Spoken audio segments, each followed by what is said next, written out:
All right, today we're going on a little journey. We're heading to the ancient land of Sind to explore the life of a mystic, a wise man whose simple words held some incredibly deep truths.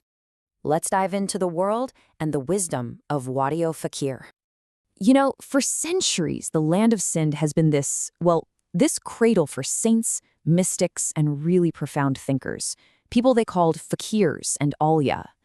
This was a place where real wisdom wasn't something you'd find locked away in some dusty old library. No, it was out there in the simple but powerful words of its people. And among all these revered figures, there's one name that really stands out: Watayo Fakir. Now, this guy wasn't a king, he wasn't some famous scholar, he was just a humble man. But his wisdom, it was as deep as the ocean. So, Watayo Fakir was born in the Tondo Alayar region of Sind, and right away, people noticed there was something special about him. He had this incredible personality. He was a master of what you might call duality, mixing this real simplicity with just incredible depth. And that's really what made him so unique. I mean, on the surface, he was this guy who was always smiling. His words were super easy to understand, really approachable. But dig a little deeper, and underneath that lighthearted vibe was a seriously profound thinker. We're talking about an ocean of wisdom that could literally change your whole perspective on life. And that's exactly how people remembered him. He just had this amazing gift. He could tell you the hardest truths, the kind of stuff that's tough to hear, but he'd do it in a way that felt gentle, even healing.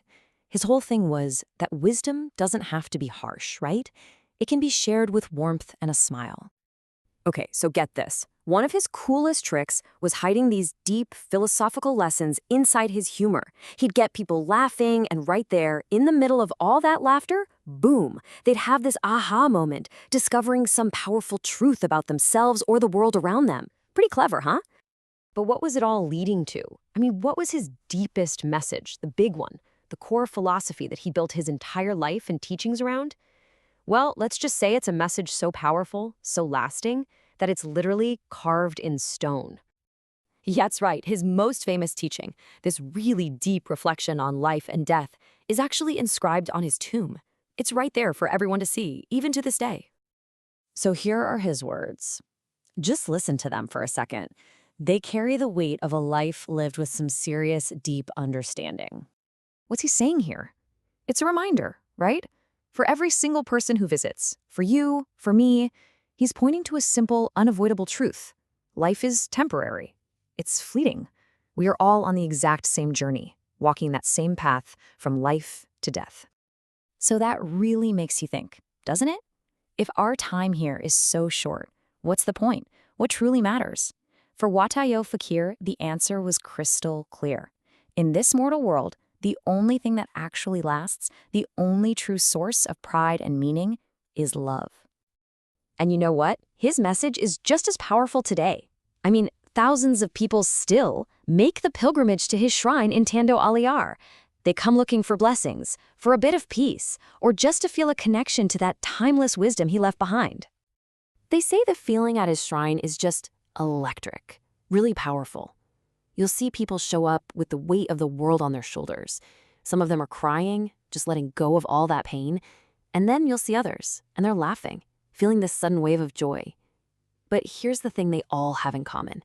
Every single person leaves feeling lighter, like a burden has been lifted. And that right there, that lasting impact, that's his real legacy. See, Wadio Fakir wasn't just a man. He became an entire way of thinking, a philosophy, a way of life that people are still following today. You can actually boil his whole teaching down to 3 simple but super powerful rules to live by.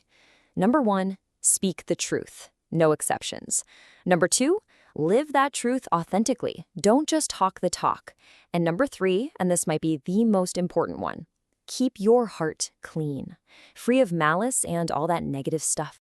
When you put those 3 things together, what do you get? You get a whole ideology, a complete system for living. It's all built on these timeless values, right? It's a philosophy that starts with truth, is fueled by forgiveness, and is all about celebrating our shared humanity.